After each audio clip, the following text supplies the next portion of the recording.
Burt Bogardus grew up in Pasadena, studied biology at UC Berkeley, and then spent 2 years in Ghana in the Peace Corps. And when I came back to the United States, one day I happened to see a job announcement for a park ranger. I thought, oh, that sounds interesting. After working at 2 other state parks, Burt arrived at Mount Diablo in 1975. He liked it so much he stayed for 18 years. After he retired, he immediately began working as a park volunteer. By the time we were making this guide in 2019, he had devoted a total of 44 years to Mount Diablo. As we walk along Donner Creek Road, I ask him about the historic fire of 1977. The 77 fire was a lightning-caused fire, and I was on duty. I was on the closing shift.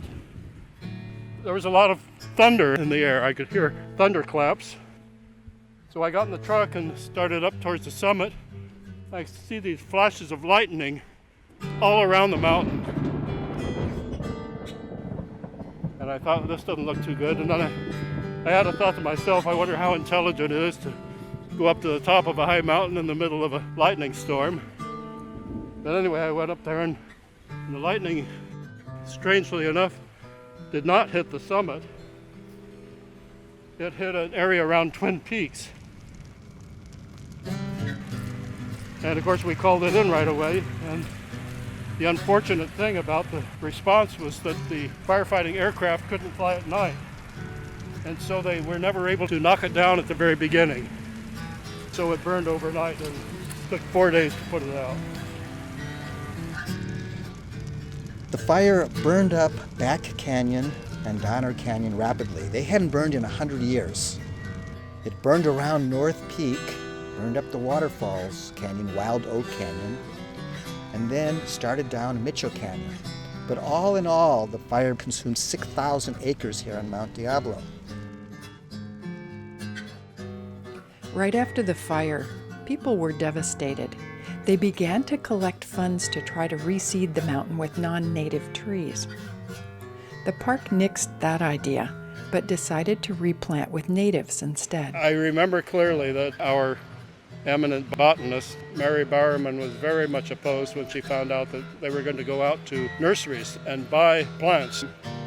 I remember Mary Bowerman at one of the meetings said, well, I hope they all die. Her concern was that it may be the same species, but it would be introducing a different genetic makeup than what was already here. Even so, the replanting effort proceeded, mostly around campground and picnic areas. They planted a lot of bay trees, they planted a lot of grapevine, and then they had volunteers that went up and watered them regularly. I do not think that any of them survived. People began to realize that the idea of replanting the vegetation wasn't very well thought out, so they had money left over. And they had always dreamed of building a trail around the top of the mountain. Mary Bowerman was opposed to it because it went through a community of rare plants called bitterroot. And so they compromised and they rerouted the trail around the bitterroot. And years after her death, that trail is named after her. That trail was first called the Fire Interpretive Trail. Later, it became the Mary Bowerman Trail, and it's one of the most popular on the mountain today. But it was tough to build. Very soon they ran into solid rock, and so they contracted with a guy, and I think his name was Bell. He had a little bulldozer that was about 3 feet wide, and he was also an explosive expert. He'd go out and he'd set these charges, and you'd hear boom.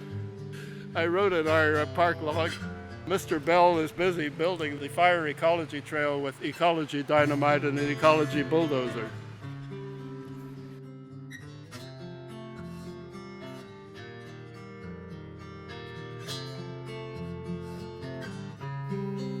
In segment 5, we'll visit the Donner Cabin.